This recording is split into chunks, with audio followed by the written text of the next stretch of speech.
Nagluluto akong pancit canton. Ito, oh.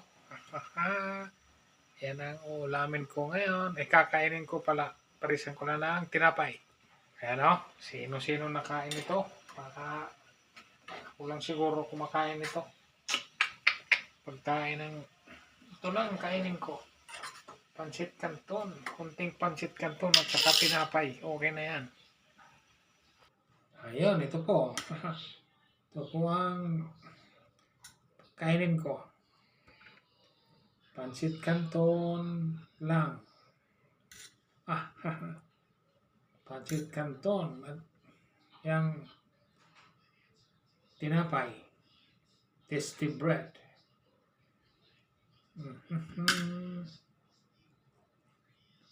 Yun lang ang pagkain ko.